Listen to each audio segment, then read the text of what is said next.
13 June এমন একটি দিন যা শুধু ইরানের ইতিহাসেই নয়, পুরো মধ্যপ্রাচ্যের ভূ রাজনীতিতে স্থায়ী দাগ কেটে দিয়েছে। সেদিন ইসরায়েল আচমকা আঘাত হানে ইরানের সামরিক, পারমাণবিক ও বেসামরিক স্থাপনায়, আর সেই আগুনে পরে যুক্তরাষ্ট্র ঝাঁপিয়ে পড়ে। এক যুগ ধরে চলা ছায়াযুদ্ধ যেন রূপ নেয় সরাসরি সংঘাতে। কিন্তু এবার ইরান শুধু প্রতিরোধ করেই থেমে থাকেনি। প্রথমবারের মতো তারা একসাথে মার্কিন যুক্তরাষ্ট্র এবং ইসরায়েলের মুখোমুখি হয়, এবং তা এমনভাবে যেন পুরো বিশ্ব থমকে দাঁড়ায়। দেশটির ইসলামী বিপ্লবী গার্ড বাহিনীর সাবেক প্রধান মেজর জেনারেল মোহসেন রেজাই সম্প্রতি এক সাক্ষাৎকারে বলেন, আমরা প্রমাণ করেছি ইরান একা দুই শক্তিশালী প্রতিপক্ষকে মোকাবেলা করতে পারে। তিনি কাশেম সোলাইমানের একটি বিখ্যাত উক্তি স্মরণ করিয়ে বলেন, আমি সেই ব্যক্তি যে তোমাদের চ্যালেঞ্জ করতে পারি। এবার সেটা যেন রাষ্ট্রীয় পর্যায়ে রূপ নিয়েছে।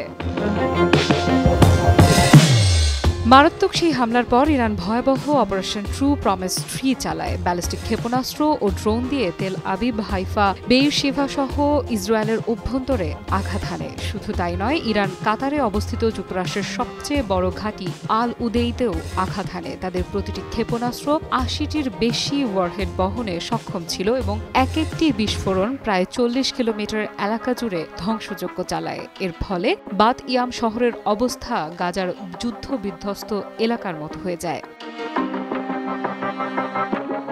মেজর জেনারেল রেজাই জানান, ইরান এখনও তার অনেক সামরিক শক্তি ব্যবহারই করেনি। কুদস ফোর্স, নৌবাহিনী কিংবা সেনাবাহিনী পুরোপুরি মোতায়েন করা হয়নি। এদিকে আল উদেইদ ঘাঁটির বিস্ফোরণ নিয়ে কাতার যে তথ্য দিয়েছে তা আরও চমকপ্রদ। যুক্তরাষ্ট্র যেখানে মাত্র একটি আঘাতের কথা বলেছে, কাতারি সূত্র বলছে অন্তত 5 থেকে 6টি বিস্ফোরণ ঘটেছিল সেখানে। এটি স্পষ্ট ইরানি ক্ষমতার প্রদর্শন। এই প্রতিরোধ শুধু যুদ্ধ নয়, একটি কূটনৈতিক বার্তাও। মার্কিন যুক্তরাষ্ট্র ও ইসরায়েল যে ইরানকে রাজনৈতিকভাবে বিচ্ছিন্ন করার চেষ্টা করেছিল তা ব্যর্থ হয়েছে।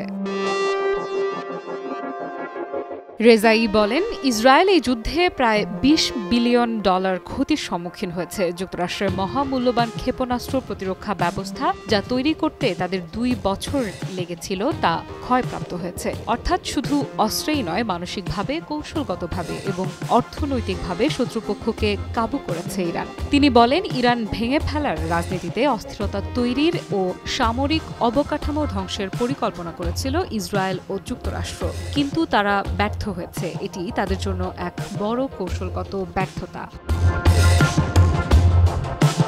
এই যুদ্ধ নতুন করে সংজ্ঞায়িত করেছে ইরানের অবস্থান। বহু আঞ্চলিক রাষ্ট্র বুঝেছে ইরান এখন আর শুধুই প্রতিরোধের গল্প নয়, এটি এক পরাশক্তি যার নেতৃত্বে ইসলামী প্রতিরোধ বলয় আজ মাথা উঁচু করে দাঁড়িয়ে।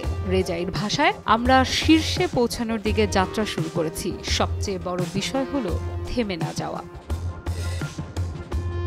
আফরিদা ইফরাত, নিউজ 24।